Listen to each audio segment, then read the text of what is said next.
Comment faire des motifs Zentangle à l'acrylique, notamment sur grand format? C'est la question que vous m'avez posée régulièrement ces derniers temps et à laquelle je vais répondre là aujourd'hui dans cette nouvelle vidéo. Donc moi c'est Gisèle alias Gigi Hook, je suis artiste, coach artistique, enseignante certifiée de Zentangle depuis 2017. Et sur cette chaîne, je partage avec vous toutes mes astuces pour créer dans la zénitude et le lâcher prise. Donc pensez bien à vous abonner pour recevoir toutes mes prochaines vidéos. Donc comme vous le savez déjà sans doute, si vous regardez régulièrement cette chaîne, que vous pratiquez la méthode Zentangle de base se pratique sur un petit carré de papier comme ceci, de 9 par 9. En général, on utilise un feutre très fin pour dessiner. D'ailleurs, j'ai des cours d'initiation gratuit que j'organise régulièrement. Vous pouvez aller dans la description sous cette vidéo pour vous inscrire au prochain cours. Et dans ces cours-là, je vous montre aussi comment on peut aller plus loin si on le souhaite. Passer sur toile, par exemple, petite ou grande. Et donc, vous pouvez simplement changer de format. Donc, tout ce que vous dessinez sur un petit carré de papier comme ça, vous pouvez prendre un format un peu plus grand et continuer à dessiner dessus. Ce que j'aime bien utiliser et que j'ai à côté là de moi, c'est ce type de feutre Permapak, où vous en avez, vous pouvez, il y a deux côtés, il y a un côté relativement fin, mais ça reste quand même épais, donc vous pouvez dessiner avec ça. Il me semble que là, les petites toiles que j'ai derrière moi, là justement, j'avais utilisé un feutre Permapak, et vous avez un autre côté aussi plus épais, comme ça vous pouvez vraiment jouer avec l'épaisseur des traits. Mais une autre façon de poser des motifs Zentangle, notamment sur toile ou si vous allez par exemple sur très grand format, ça va être de prendre un pinceau et de la peinture acrylique par exemple, ça fonctionne très bien. Ou vous allez prendre un pinceau de n'importe quelle taille, tout va dépendre de la taille de votre dessin, du format que vous utilisez.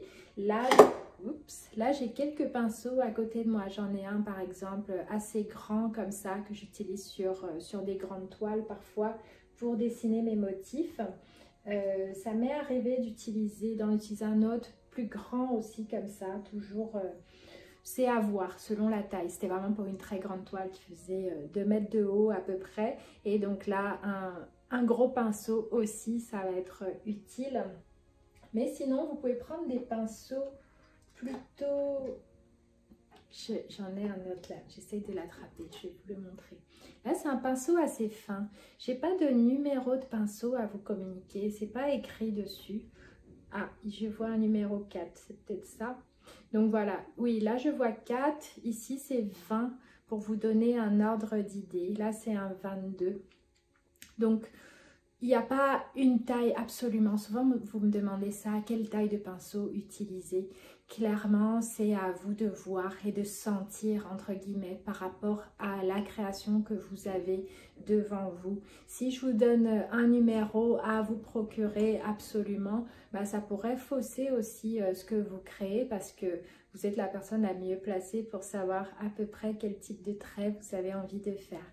Mais voilà, ce pinceau-là, numéro 4, il est vraiment bien parce que ça fonctionne sur un petit format, mais ça peut fonctionner aussi sur un grand format. Donc sur les grands formats, on peut aller vraiment...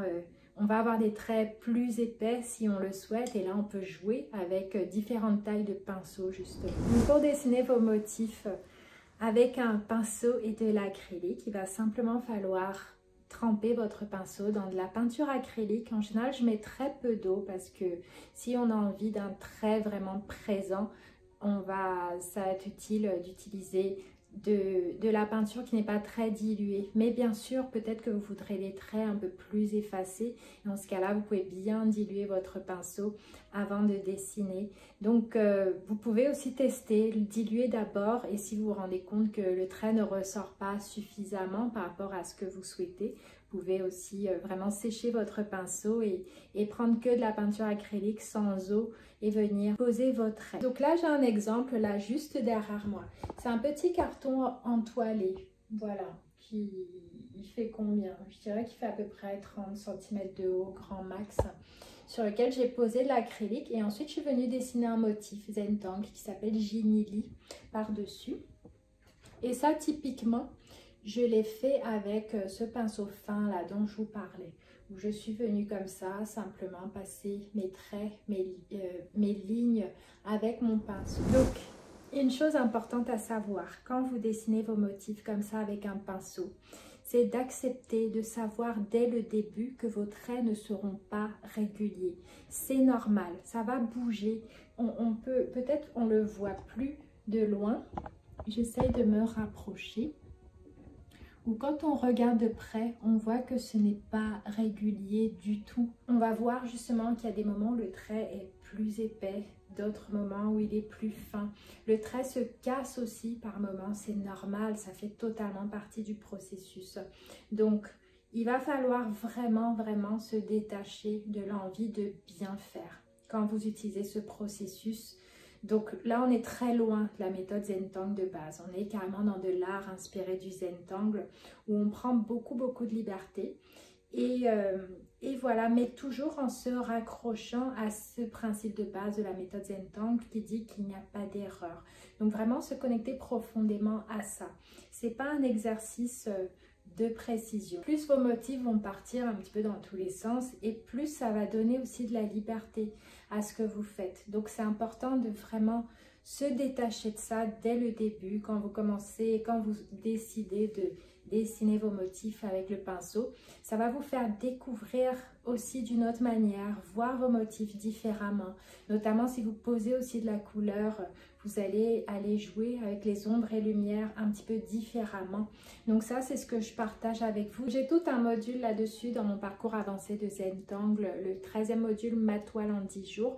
J'ai aussi un atelier sur ce thème là sur mon site qui s'appelle Peinture intuitive, où je vous partage justement comment créer par soi-même, mais aussi voilà comment les différentes façons d'aller poser un motif Zentangle, notamment avec un pinceau à l'acrylique. Et là en tout cas vous avez toutes les infos, les détails sur comment je procède pour dessiner un motif Zentangle avec de la peinture acrylique. Donc dites-moi en bas dans les commentaires sous cette vidéo, dites-moi si vous avez déjà testé ce processus, comment ça se passe pour vous quand vous peignez un motif Zentangle avec un pinceau et de l'acrylique, ou si vous n'avez pas encore testé, quelle est la prochaine étape pour vous? Quand est-ce que vous allez démarrer ça et tester cette approche-là?